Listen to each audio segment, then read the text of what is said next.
I strongly disagreed with this perception of Lottie, and granted, even if her falsetto is exaggerated and cliched, Lottie herself is not a ridiculous character. This part belongs to Rufus and Rufus alone. Everyone around falls victim to Rufus's ridiculousness. So the most beautiful thing about that is that Rufus actually is neither biased nor intolerant in any way, at least not in a common way. What upsets him is vastly different than the things other ordinary idiots rant about. Ordinary idiots have, in fact, a certain obligatory intolerance towards others. Rufus, however, he is a special moron. His kind of intolerance is of the liberal kind. He thinks all his fellow people are equally stupid, and that makes him, at least in that regard, very liberal. He treats everyone equally shitty, so no matter the background. This is the last consequence of the liberal thought illustrated in Deponia. Welcome to Deponia.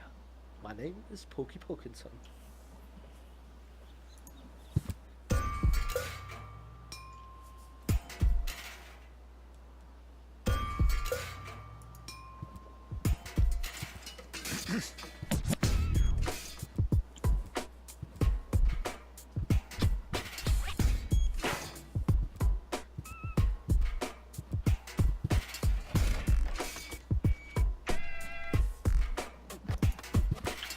Look, if I go in now, her taunting remarks will shower down on me like a hailstorm. Well, what the heck. Let's get this over with. Well, well, well, look who's back.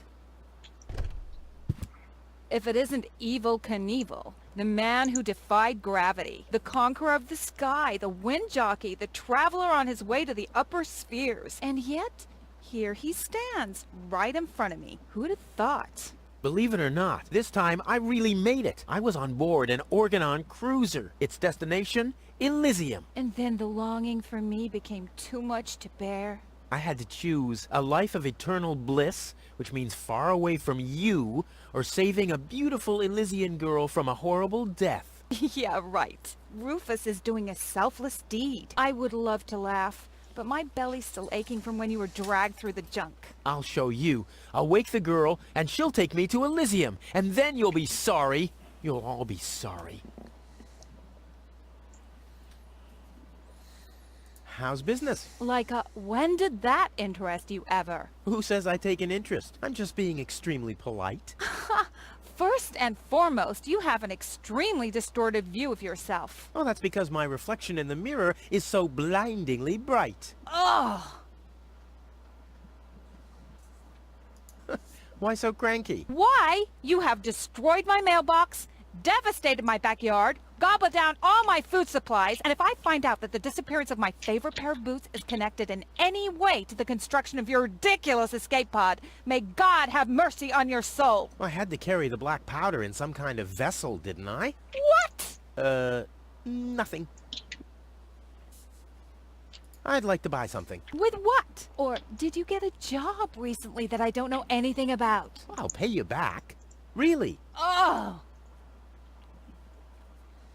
I wanted to say goodbye before I leave this dump. New escape plans, have we? You are deluded. You'll never get out of here. Never, ever, ever. And that means I'll have you on my back for the rest of my life.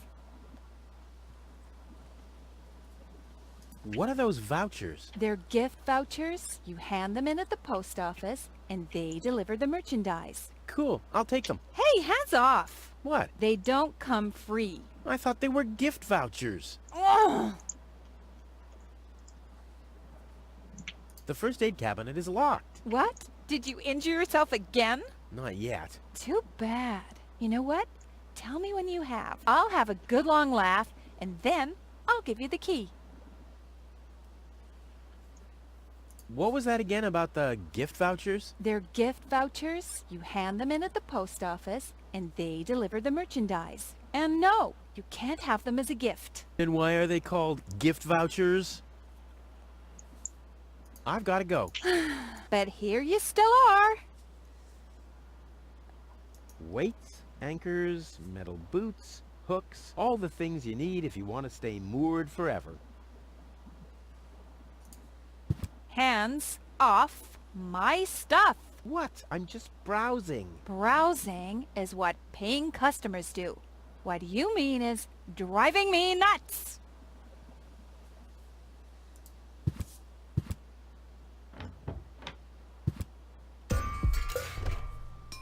Savage.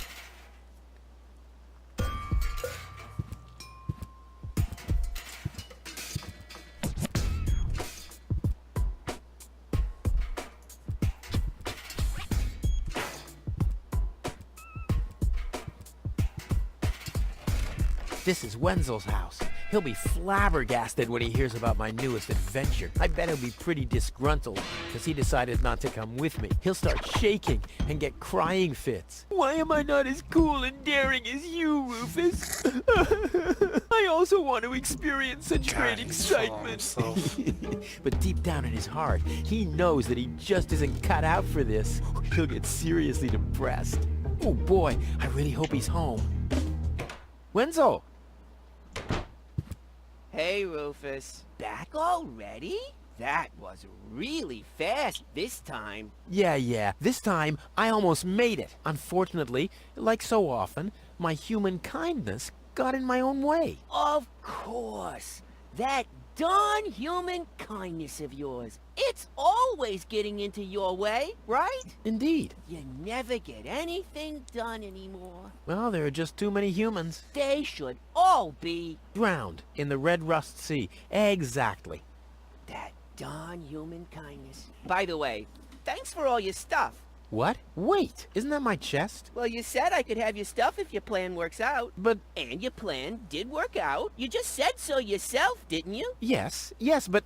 Well, that's settled then.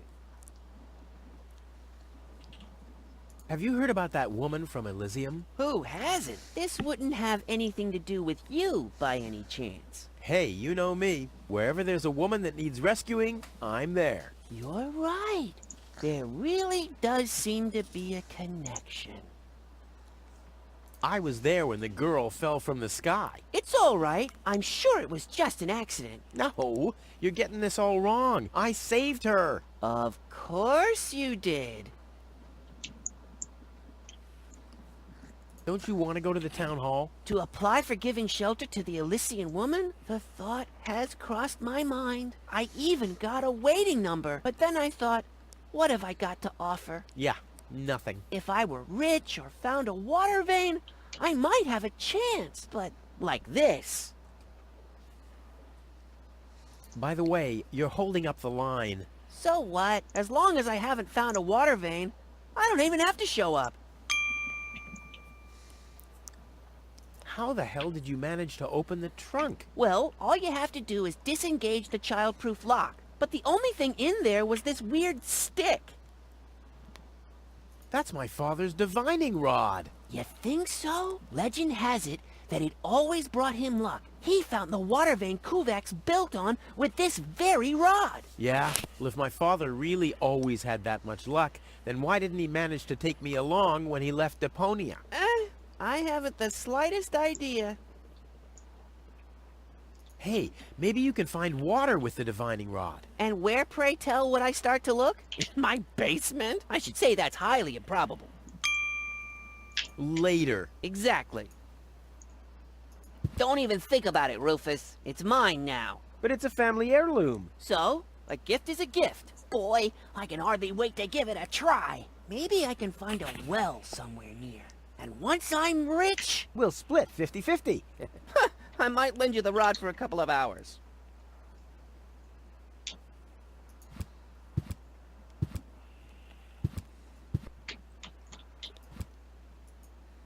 Wenzel lives in a kind of dollhouse. I'm a big fan of screens like that unfold room by room, even though everything happens basically on the same screen. And that's why I took the liberty of doing it exactly that way in this case. We did it in a new beginning as well, in a more limited way, and I'm just very fond of that. It's a great use of Adventure Visions. Adventure screens are pretty similar to a theater stage, in fact. There you would do it with lighting, and here we use visuals. When I do the writings for a game, dialogues always come second after the cutscenes. Here I establish the characters and their relationships.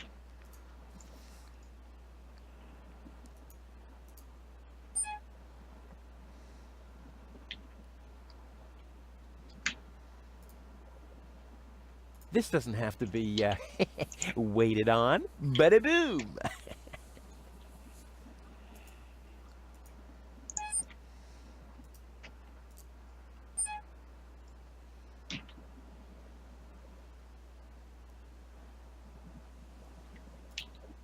That's no fun with empty balloons.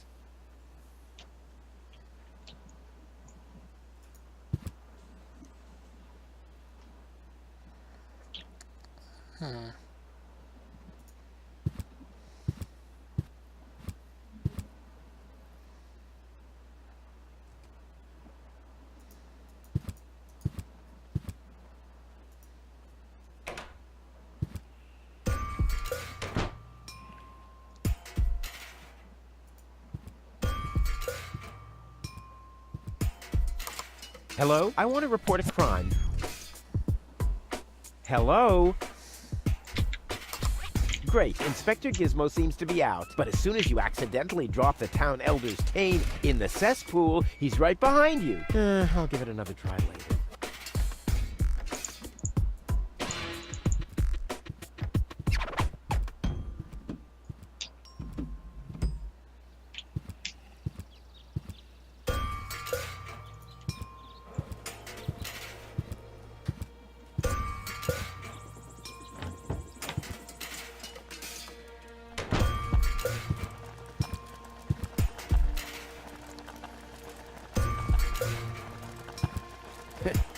The drinking water is so brackish that things get cleaner by not washing them.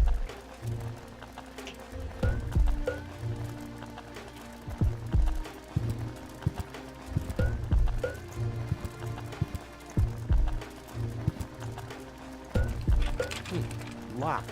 Tony must have. Luckily, I'm a Damn, that would have been a piece of cake.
Blech.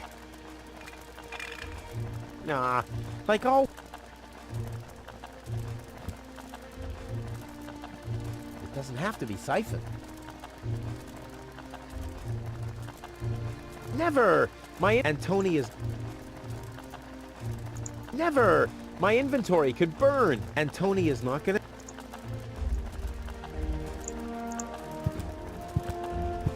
I think I have all the items I need. But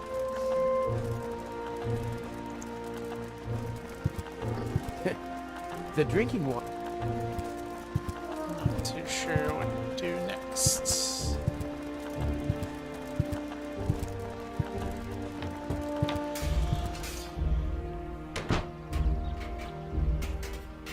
Ouch! Hot.